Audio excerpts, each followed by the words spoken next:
Hello students, welcome to study villa. तो आज हम लोग क्या पढ़ने वाले हैं? आज हम लोग पढ़ेंगे differentiation of vectors. Chapter number 2 है जो कि वेक्टर कैलकुलस का। तो ये वन शॉट वीडियो है। इस वीडियो में पूरा चैप्टर मैं कवर कर रही हूँ। ओके, तो देखो सबसे पहला एग्जाम्पल, सबसे बेसिक एग्जाम्पल यहाँ पे क्या है जो आपको डिफरेंशिएशन बता देगा कि वेक्टर्स का हम डिफरेंशिएशन कैसे करते हैं। देखो यहाँ पे r is equals to given है t+1 i cap plus t² plus t plus 1 j cap plus t³ plus t² plus t plus 1 k cap. अगर हमें इसका dr/dt निकालना होता है तो देखो यहाँ पे t जो है एक वेरिएबल है, कांस्टेंट नहीं है।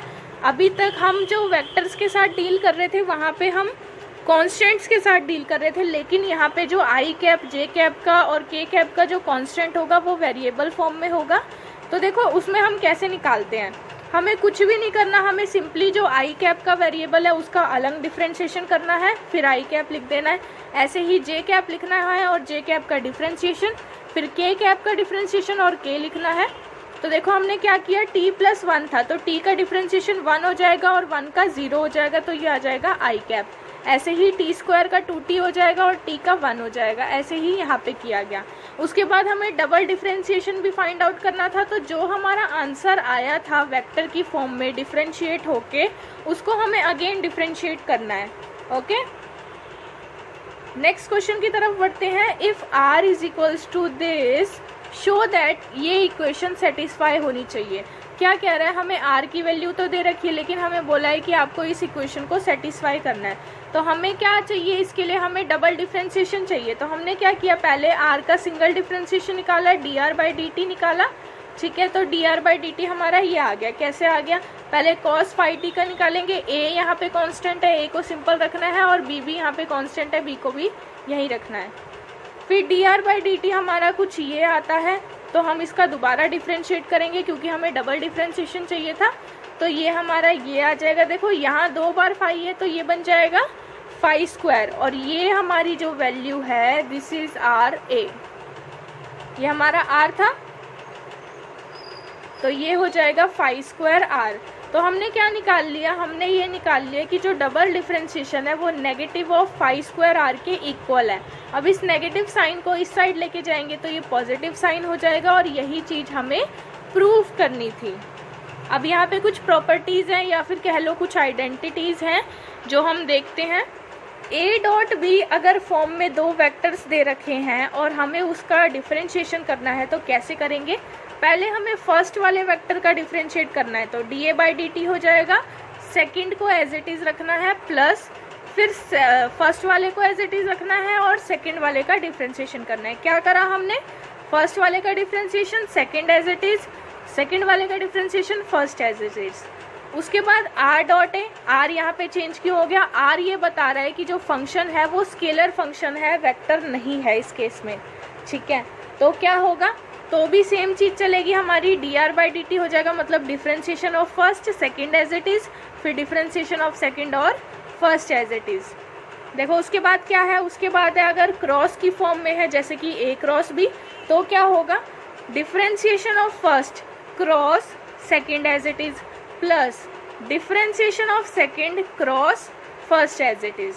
ओके, फिर मान लो a आ जाता है सिंपल वेरिएबल और जो b वेरिएबल है उसका ऑलरेडी डिफरेंशिएशन हमें गिवन है।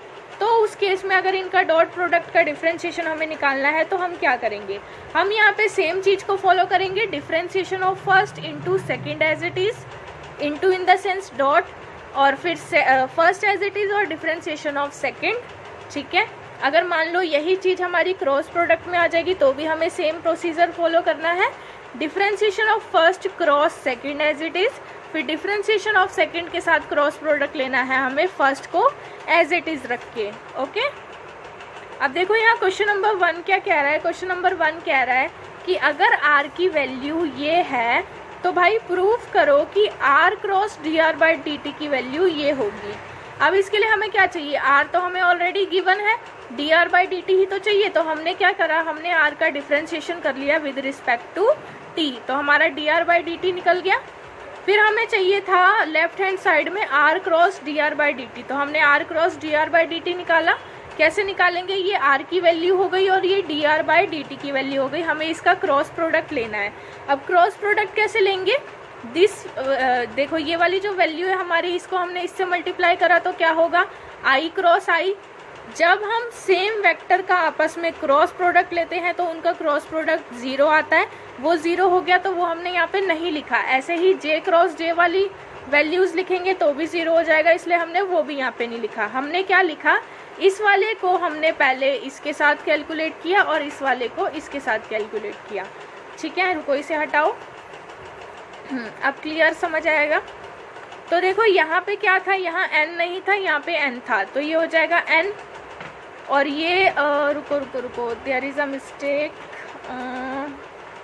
हाँ, i और i वाले कैंसिल हो गए, j और j वाले कैंसिल हो गए, क्योंकि i क्रॉस i 0 होता है, j क्रॉस j भी 0 होता है। यहाँ पे हम क्या कैलकुलेट करेंगे, i क्रॉस j वाला और यहाँ से j क्रॉस i वाला। तो i क्रॉस j वाला कैलकुलेट किया, उसके कोफिशिएंट को भी मल्टीप्लाई कर दिया, ऐसे ही j क्रॉस i वाला किया और उसके कोफिशिएंट को भी मल्टीप्लाई कर दिया, तो हमारा कुछ इस फॉर्म में आ गया। अब देखो हमें पता है कि i क्रॉस j जो होता है वो k के इक्वल होता है, पता है हमें ये चीज़, तो हमने यहाँ पे k लिख दिया। अब यहाँ पे तो j क्रॉस i था, इसका अपोजिट यानी कि वो k के इक्वल नहीं होगा, वो इक्वल होगा माइनस k के। तो माइनस जो है वो बाहर चला गया, यहाँ ऑलरेडी माइनस था तो माइनस माइनस मिलके प्लस बन गए और इसको हमने लिख दिया k, क्योंकि इसका जो माइनस था वो यहाँ चला गया। ठीक है, उसके बाद फिर ये किस फॉर्म में आ गया, फिर ये कुछ इस फॉर्म में आ गया, जहाँ पे n को हमने बाहर निकाल लिया, k को हमने बाहर निकाल लिया। Cos square n t plus sine square n t 1 होगा। कॉस के साथ और साइन के साथ दोनों एंगल सेम होने चाहिए, और कुछ भी एंगल हो चलेगा, थीटा अल्फा बीटा कुछ भी एंगल हो चलेगा। अगर वो एंगल सेम है और कॉस स्क्वायर में है और साइन भी स्क्वायर में है तो उसका आंसर 1 होता है। तो ये हमारा एन के हो गया और यही चीज़ हमें प्रूफ करनी थी। ओके, नेक्स्ट क्वेश्चन है, अगर a की वैल्यू साइन थीटा आई प्लस कॉस थीटा जे है और b की वैल्यू कॉस थीटा आई प्लस माइनस साइन थीटा जे माइनस 3k है। देखो मैंने यहाँ कैप नहीं लगाया, आई कैप जे कैप के कैप मैंने ये सब यहाँ यूज़ नहीं करा, तो आप इस बात को ध्यान रखना और लगा लेना। वैसे ये कुछ कंपलसरी नहीं है लगाना। ओके, और c की वैल्यू ये है, तो हमें निकालनी है a cross b cross c की वैल्यू और फिर उसका डिफरेंशिएशन थीटा के रिस्पेक्ट में, जहाँ थीटा की वैल्यू हमें π/2 रखनी है। अगर हमें ये चीज़ फाइंड आउट करनी है तो हमें इसके लिए क्या चाहिए, सबसे पहले तो b क्रॉस c चाहिए, फिर उसका क्रॉस प्रोडक्ट चाहिए a के साथ। तो हमने सबसे पहले यहाँ पे b क्रॉस c निकाला। क्रॉस प्रोडक्ट आपको अच्छे से निकालना आता है, अगर नहीं आता तो इसको देख लेना एक बार।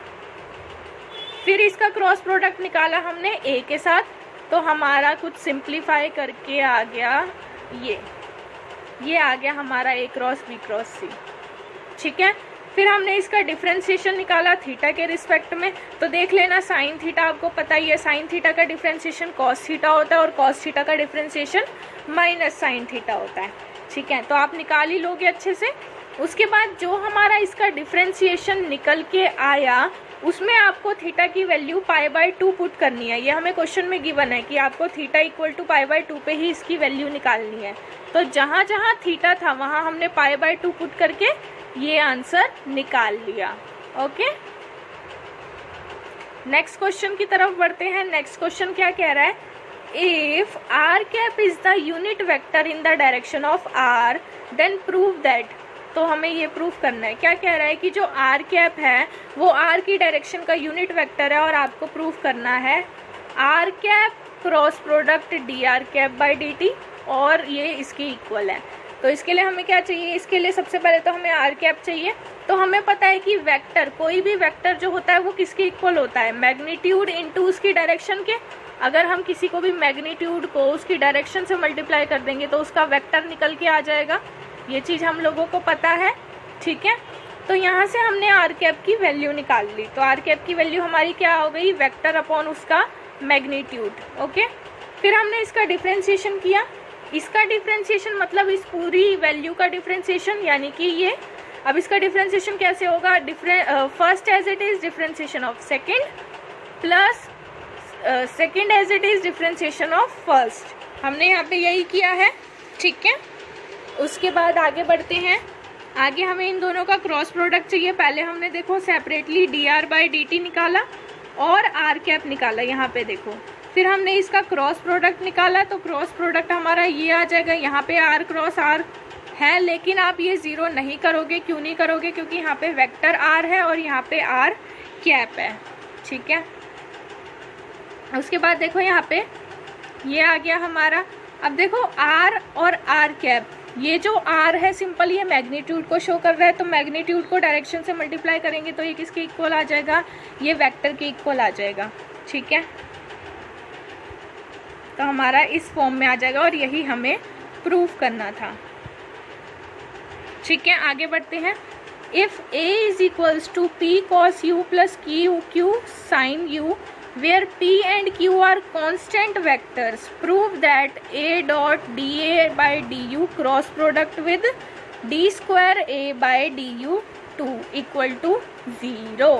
ये हमें प्रूफ करना है। अब इसके लिए हमें क्या चाहिए, हमें इसके लिए डिफ्रेंशिएशन चाहिए और डबल डिफ्रेंशिएशन भी चाहिए। तो हमने एक बार इसका डिफ्रेंशिएशन निकाल लिया, फिर डिफ्रेंशिएशन का डिफ्रेंशिएशन निकाला यानी कि डबल डिफ्रेंशिएशन, और फिर इसका क्रॉस प्रोडक्ट निकाला। तो हमारा क्या आ गया, ये आ गया देखो p इंटू क्यू या p क्रॉस q आ गया।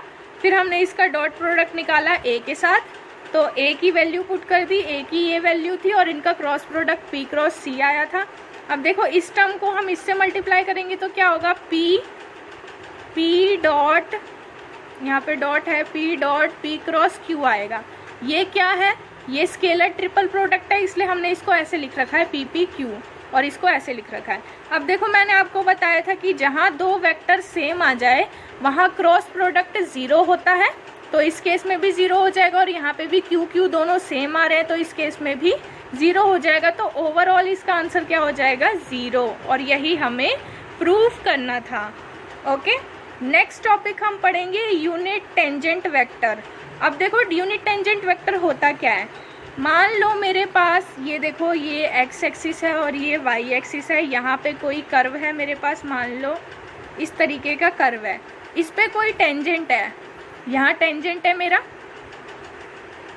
ये टेंजेंट हो गया मेरा, दिस इज द टेंजेंट, ठीक है। तो ये जो टेंजेंट की डायरेक्शन होगी, इस डायरेक्शन का यूनिट वेक्टर कैसे फाइंड आउट करते हैं ये चीज़ हम देखेंगे। मान लो मैंने इस पॉइंट को ले लिया आर पॉइंट ले लिया, तो ये जो टेंजेंट होगा, इसका जो यूनिट वेक्टर टेंजेंट होगा वो कैसे फाइंड आउट करेंगे। R is the function of t, r जो है हमने लेट कर लिया कि टी का फंक्शन है, तो उस केस में यूनिट टेंजेंट वेक्टर कैसे निकालेंगे। पहले हमें उसका वेक्टर लेना है यानी कि dr/dt, आर जो है टी का फंक्शन है, dr/dt निकालेंगे और फिर उसी का ही हमें मैग्नीट्यूड लेना है और उससे डिवाइड कर देना है। ओके, एक क्वेश्चन देखते हैं। Find the unit tangent vector to the curve given by r is equals to this at any point t। r is equals to हमें ये दे रखा है, हमें dr/dt निकाला, कैसे निकालेंगे, ये a हो जाएगा, t का 1 हो जाएगा, साइन का cos हो जाएगा। डिफ्रेंशिएशन निकालने का तरीका वेक्टर के केस में वही रहेगा जो आप सिंपल डिफ्रेंशिएशन निकालते हो, ठीक है। अब हमें इसके लिए क्या चाहिए, हमें इसके लिए ये तो चाहिए, इसके अलावा मैग्नीट्यूड भी चाहिए। तो मैग्नीट्यूड आपको पता है कैसे निकालते हैं, आई कैप का कांस्टेंट, आई कैप का कोफिशिएंट यानी कि ये पूरा इसका होल स्क्वायर प्लस इसका होल स्क्वायर और अंडर रूट, यही होता है। तो ये क्या हो जाएगा, ये हो जाएगा ए स्क्वायर और ये हो जाएगा ए माइनस बी का होल स्क्वायर, तो A square plus B square minus 2ab और ये आ गया ये। अब यहाँ पे क्या होगा, ए स्क्वायर तो हमने कॉमन ले लिए, ये 1 हो जाएगा और cos square T plus sine square T भी 1 हो जाएगा, तो 1 + 1 2 हो गए, तो 2 - 2 cos t, तो 2 भी हमने कॉमन ले लिए तो 1 - cos t हो गया। अब इसको अगर हम एंगल को आधा करके चेंज करते हैं तो आपको ये फॉर्मूला पता है क्या होता है, 1 - cos 2t जो होता है वो इक्वल होता है 2 sin स्क्वायर t के। जब ये डबल होता है मतलब यहाँ 2t होता है तो यहाँ सिंगल t होता है, मतलब एंगल जो होता है वो आधा हो जाता है, तो यहाँ अगर t है तो यहाँ t/2 हो जाएगा। ओके, तो 2a बाहर आ गया, यहाँ पे 4 आया था एक्चुअल में, 4 का हमने रूट लिया तो 2 आ गया, और a तो ऑलरेडी बाहर था ही, तो ये आ गया हमारा मैग्नीट्यूड। अब हमें यूनिट टेंजेंट वेक्टर निकालना है, तो कैसे निकालेंगे, dr/dt डिवाइड बाय उसके मैग्नीट्यूड से। तो dr/dt निकल के हमारा ये आया था और उसका मैग्नीट्यूड हमारा ये है। इन दोनों को हमने डिवाइड किया, आई कैप वाले को अलग कर लिया, जे कैप वाले को सेपरेट आउट कर लिया। अब इसको सॉल्व किया तो हमारा sin t/2 आ गया, और इसको सॉल्व करा तो cos t/2 आ गया। तो टोटल हमारे यूनिट वेक्टर क्या आ गया, यूनिट टेंजेंट वेक्टर क्या आ गया, sin t/2 आई कैप प्लस cos t/2 जे कैप। ओके, हाँ, अब इस चैप्टर का आता है last concept, velocity and acceleration concept. ये क्या होता है, आप लोगों को पता होना चाहिए कि वेक्टर्स के केस में हम वेलोसिटी कैसे निकालते हैं, एक्सेलरेशन कैसे निकालते हैं। तो मान लो कि आपका r जो है एक पोजीशन वेक्टर है किसी भी पॉइंट का जो कि कर्व पे लाई कर रहा है, तो r इज इक्वल्स टू क्या होता है, x i cap plus y j cap plus z k cap. तो उस केस में वेलोसिटी वेक्टर क्या होगा हमारा, dr/dt। dr/dt हमारा वेलोसिटी वेक्टर हो जाएगा, जहाँ पे r जो है कोई भी पोजीशन वेक्टर होगा। और उसका एक्सेलरेशन निकालना है, तो हमें पता है वेलोसिटी अगर हमें गिवन है और उसका एक्सेलरेशन निकालना है तो हम उसका डायरेक्ट डिफ्रेंशिएट करके निकालते हैं, राइट। तो यहाँ पे जो वेलोसिटी वेक्टर हमारा आया उसका हमने डिफ्रेंशिएशन कर दिया, तो हमारा क्या आ गया, एक्सेलरेशन वेक्टर। अब इससे रिलेटेड एक क्वेश्चन देख लेते हैं। A particle moves along the curve, एक पार्टिकल है जो कि मूव कर रहा है किस कर्व पे, x is equals to 3t², y is equals to t² minus 2t और z is equals to t³।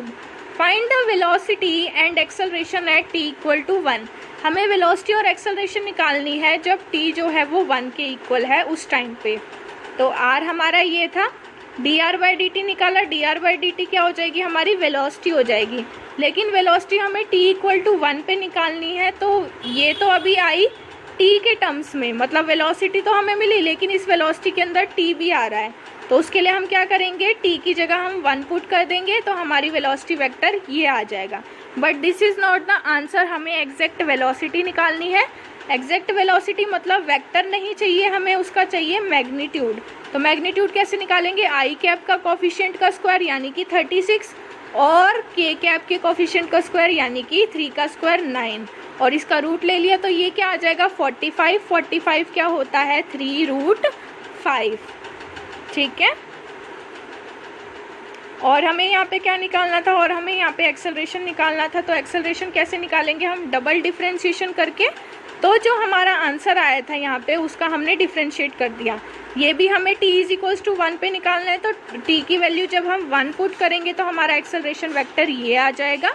और इसका मैग्नीट्यूड कैसे निकालेंगे, इसका मैग्नीट्यूड हमारा ये आ जाएगा। ओके।